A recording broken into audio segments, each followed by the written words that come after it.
இந்த 13ஆம் தேதி சாயங்காலம் 6:15 மணி இருக்கும் சரியா. அமெரிக்க டைம் படி நான் சொல்றது. இந்திய டைம் படி பார்த்தீங்கன்னா, சண்டே அன்னைக்கு காலையில ஒரு 9:30 மணி அந்த மாரி வச்சுக்கலாம். இந்த டைம்ல வந்து அமெரிக்காவோட முன்னாள் ஜனாதிபதியான டொனால்ட் ட்ரம்ப் வந்து ஒரு ஒரு இளைஞரால சுடப்படுறார்.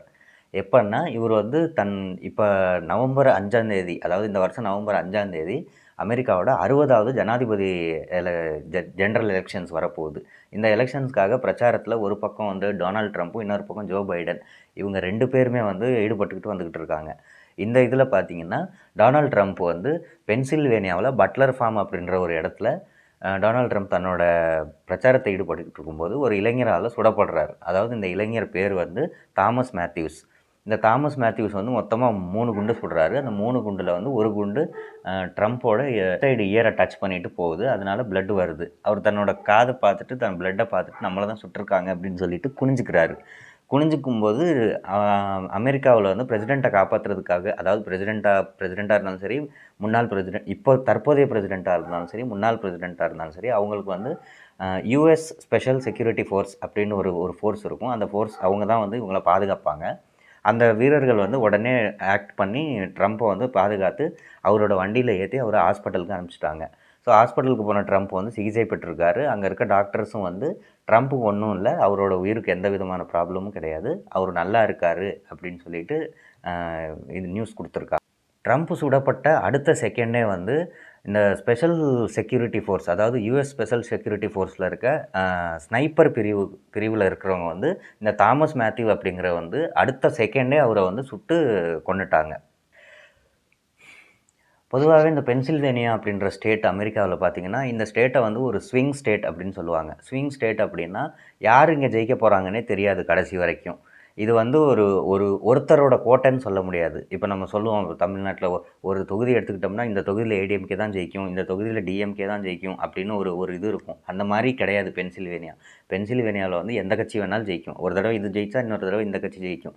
இந்த மாதிரி இருக்கிற பென்சில்வேனியாவில் இப்போ என்ன ஆயிடுச்சுன்னா, இந்த சம்பவத்துக்கு அப்புறம் அந்த பென்சில்வேனியாவோட மக்களோட ஒட்டுமொத்த சப்போர்ட்டும் ட்ரம்ப்புக்கு மாறிடுச்சுன்னே சொல்லலாம். சம்பவத்துக்கு அப்புறம் பென்சில்வேனியா மட்டுமே இல்லாமல் ஒட்டுமொத்த அமெரிக்காவிலேயே வந்து ட்ரம்ப் தான் அடுத்த பிரசிடெண்ட்டாக வரப்போகிறாரு அப்படின்றதுக்கான உறுதி தெரியுது.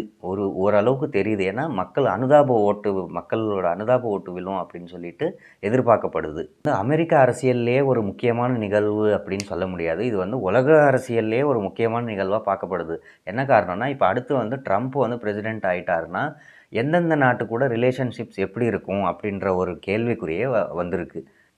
ஃபார் எக்ஸாம்பிள் பார்த்துக்கிட்டிங்கன்னா, இப்போ நடந்துக்கிட்டு இருக்க ரஷ்யா யுக்ரைன் வாருக்கு அமெரிக்கா வந்து பில்லியன் கணக்கான டாலர்ஸ் வந்து பண உதவி பண்ணிக்கிட்டு இருக்காங்க. ஆனால் இந்த விஷயத்தில் வந்து ட்ரம்ப் எப்படின்னா, ட்ரம்ப்புக்கு வந்து யுக்ரைனுக்கு உதவி செய்கிறது வந்து அவருக்கு சுத்தமாகவே பிடிக்கல. அவர் வந்து பிரசிடெண்ட் ஆனாருன்னா, இப்போ அமெரிக்கா யுக்ரைனுக்கு என்னென்ன உதவி செஞ்சுக்கிட்டு இருக்காங்களோ அந்த உதவியும் நிறுத்தப்படலாம் அப்படின்னு எதிர்பார்க்கப்படுது.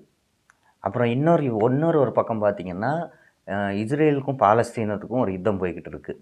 இந்த இதில் வந்து எந்த விதமான மாற்றமும் இருக்க போகிறதில்ல. ஏன்னா ட்ரம்ப் வந்து தீவிரமான ஒரு இஸ்ரேலோட சப்போர்ட்டர். அடுத்து வந்து ட்ரம்ப் பிரசிடெண்ட் ஆனாருன்னா, இந்தியாவுக்கும் அமெரிக்காவுக்கும் இருக்கிற ஒரு ஃப்ரெண்ட்ஷிப் வந்து எப்படி இருக்கும் அப்படின்னு பார்த்தோம்னா, கொஞ்சம் சிக்கல் தான். ஒரு வகையில் சிக்கல் அப்படின்னாலும், இன்னொரு வகையில் வந்து ட்ரம்ப்புக்கு வந்து சீனாவை சுத்தமாகவே பிடிக்காது. இது எல்லாருக்குமே தெரியும். சீனாவை பிடிக்காது அப்படிங்கும்போது, நம்மளோட முதல் எதிரி அப்படின்னு எடுத்துக்கிட்டோம்னா, நம்ம சீனாவை தான் பெரிய எதிரியாக வந்து கன்சிடர் பண்ணுறோம். அந்த வகையில் பார்த்தோம்னா, நமக்கு வந்து ட்ரம்ப்பு இந்த சீனாவுக்கும் இந்தியாவுக்கும் இருக்கிற இந்த பிரச்சனை, இந்த விஷயத்தில் வந்து ட்ரம்ப் வந்து இந்தியாவுக்கு ஹெல்ப் பண்ணுறதுக்கு நிறைய சான்சஸ் இருக்குது அப்படின்னு எதிர்பார்க்கலாம். ஒருவேளை ட்ரம்ப் பிரசிடெண்ட் ஆனார்னா, அமெரிக்காவுக்கும் தைவானுக்கும் இருக்கிற அந்த உறவுலையும் வந்து எந்த விதமான மாற்றமும் இருக்காது அப்படின்னு தான் சொல்லப்படுது. இன்னொன்று வந்து ட்ரம்ப் வந்து பொதுவாகவே வந்து யுத்தத்துக்கு எந்த விதமான சப்போர்ட் பண்ண மாட்டார் அப்படின்னு தான் அவரும் சொல்லிக்கிறாரு. ஏன்னா அமெரிக்க வரலாற்றுலேயே ட்ரம்ப் பிரசிடெண்ட்டாக இருந்த அந்த 4 வருஷம் தான், அதாவது 2016லேருந்து 2020 வரைக்கும் இந்த 4 வருஷத்தில் தான் அமெரிக்கா புதுசாக எந்த யுத்தத்தையும் தொடங்காமல் இருந்த காலகட்டம் அது மட்டும்தான். அந்த 4 வருஷம் மட்டும்தான். ட்ரம்ப் பிரசிடெண்ட் ஆகிட்டார்னா அமெரிக்காவுக்கும் ஐரோப்பிய யூனியனுக்கும் இருக்கிற ஃப்ரெண்ட்ஷிப்பில் வந்து நிறைய சேஞ்சஸ் வர்றதுக்கான நிறைய வாய்ப்புகள் இருக்குது. ஏன் அப்படின்னு கேட்டிங்கன்னா, ட்ரம்ப்புக்கு வந்து என்ன ஒரு நம்பிக்கை அப்படின்னா, நேட்டோவுக்கு வந்து அமெரிக்கா நிறையா செலவு பண்ணுது. அமெரிக்கா செலவு பண்ணுற அளவுக்கு ஐரோப்பிய யூனியனில் இருக்க எந்த நாடும் செலவு பண்ணுறதில்ல அப்படின்ற ஒரு நம்பிக்கை இருக்குது. அதனால நேட்டோவுக்கு அமெரிக்கா செலவு பண்ணுற அந்த தொகை வந்து குறைஞ்சாலும் குறையலாம். தெரியாது, பார்ப்போம், பொறுத்திருந்து பார்க்கலாம்.